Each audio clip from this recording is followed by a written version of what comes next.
Brian's Beat. What do you do with the ashes after a loved one has been cremated?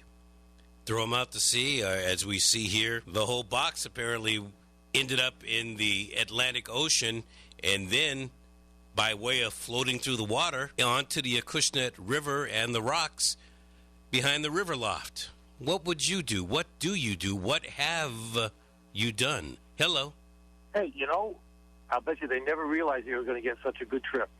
You never know. You remember when Ted Kennedy was finally laid to rest, that marathon tour that they had with this coffin going from Boston through all the neighborhoods, looping around. That man went on a whirlwind trip just to get home. Yeah, but he didn't even come close to this woman here. Oh, no, you're right. Hey, who knows where she's been? Unbelievable. Let me tell you, Brian, my wife and I bought a couple of cemetery plots years ago just so the kids would be saddled with any of that, anything expensive or anything else. And over the years, we built a nice little retirement home over in Fairhaven out in the middle of the woods. And we've become very, very fond of our woods over there. And after years of taking care of other people's graves and everything else, my wife and I decided last year, we said, you know what? We're going to take those two plots that we have in a beautiful cemetery on the river, and we're going to trade them in for the price of being cremated, and then our children can take us out in the backyard, just spread us out over there and not have any expense whatsoever, and will not feel guilty about not having to go and take care of a headstone or a grave area. If they want to visit us, they can come by and look in the woods and say, there's Mom and Dad. I'm not sure that you can just spread those ashes. There might be a health hazard. Yeah, I know you're laughing. Hey, with what my wife will tell you I'm full of, it'll be great fertilizer for the ground. 508-996-0500. Hello. Good morning. Good morning. Yeah, I got another funny story for you. Okay. About a few years back, a friend of my mother-in-law's, her husband passed away. She had him cremated, and when she got the box, she put it in the back seat of her car. And my mother-in-law and her would go to the mall, and when she got out of the car, she would go, now, George, I'm going into Sears, and I come back in about an hour to an hour and a half, and then shut the door and go in. And one day my mother-in-law said to her, why do you do that? And she said, because when George was alive, he used to tell me, oh, Mildred, I'm going to go into whatever store. I'll be back in 15 minutes. Inevitably, he'd come back in an hour to an hour and a half. Oh. So she said, now it's payback time. No. So the ashes are always there in the back seat. Yep. The ashes were there in the back seat, and she put a seat belt on them. Oh. That's hardcore. So that the box wouldn't roam around the seat. My goodness. That's pretty hardcore. I would say that then you think about it, and how many hours did she spend in the car waiting for George to come back? I don't know, but it's amazing how people want to get this payback. Yeah. Oh, yeah. Yeah. Well, I guess it's better that she gets the payback this way than maybe putting him out of his misery while he was alive. Yeah, that's true. All right, thanks for the call. I do appreciate it. So, again, I as morbid as it might sound, it is a Friday. We can be a little morbid. It's Earth Day. So what do you do with the cremated remains afterwards? Why are we talking about this? And again, I can understand not everybody can hear every minute of every program. So let me just explain. There's this guy, George Silva. After work, he works over at Highlander Foods, the low road over by the Route 18, heading toward downtown New Bedford.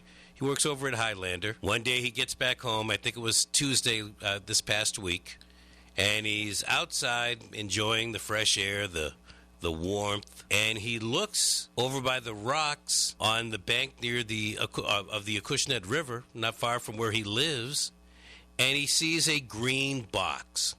So he walks over to the box. He opens up the box, and he looks inside. And what does he see?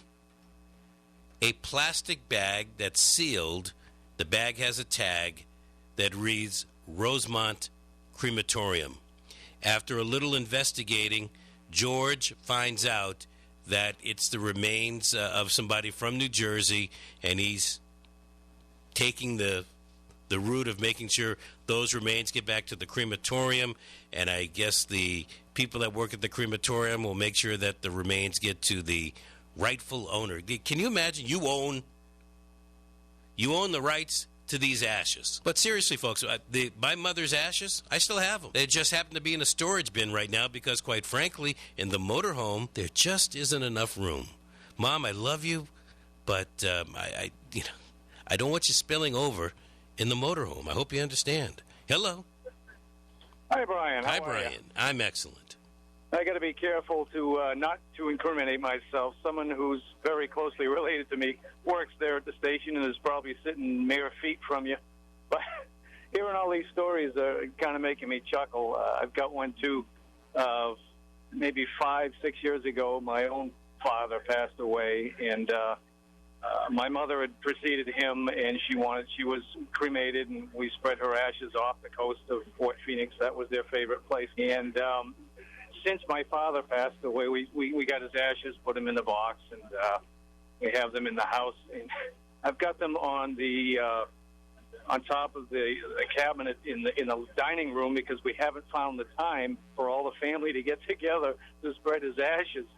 And so for I don't know how many, 5-6 years, they've been sitting there just watching us, waiting. Well, what else can they do? I mean, then it's not like they're going to run out of the house. I drew a pair of eyeballs on there so that everybody look up and say, yep, Dad's watching us. Oh, jeez. I know it's twisted. You know what, though? What are you going to do?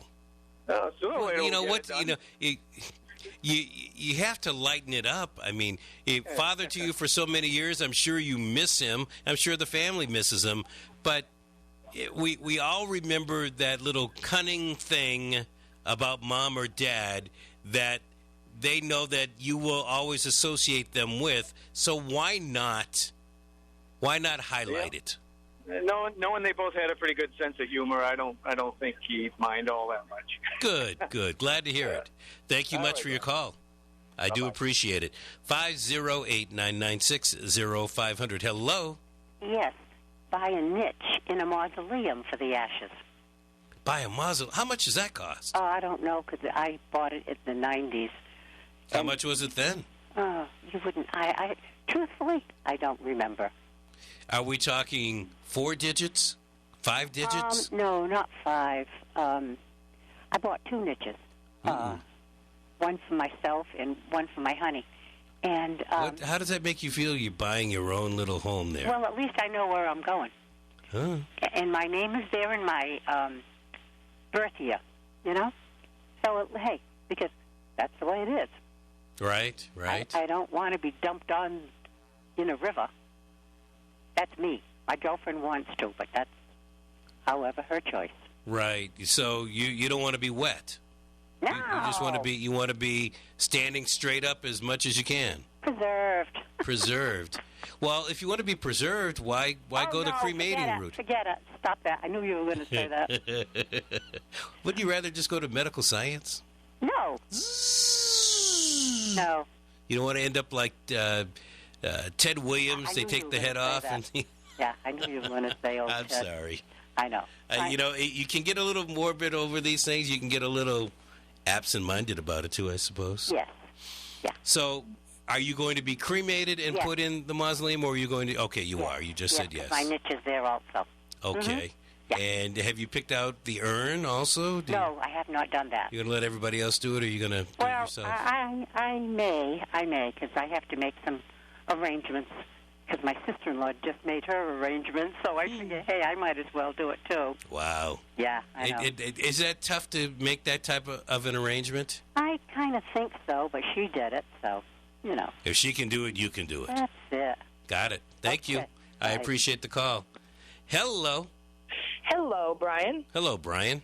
I have a combination ashes, which is actually bone meal, and Earth Day combination story for you. Uh-oh. Almost 3 years ago, my mom passed, and she was cremated. And they're actually not ashes. It is bone meal. Bone meal? Yep. That is what comes back. As the gentleman said a little while ago, it depends on the crematorium, but sometimes you may actually find little chunks of bone in there. So what I did was mix it with some potting soil and dig a giant hole in my yard, and I put it in with that and planted a rose bush. A rose bush? Mm-hmm. Blooms beautiful every year, and I have my mom in my yard, and I see the beautiful roses, and I think of her.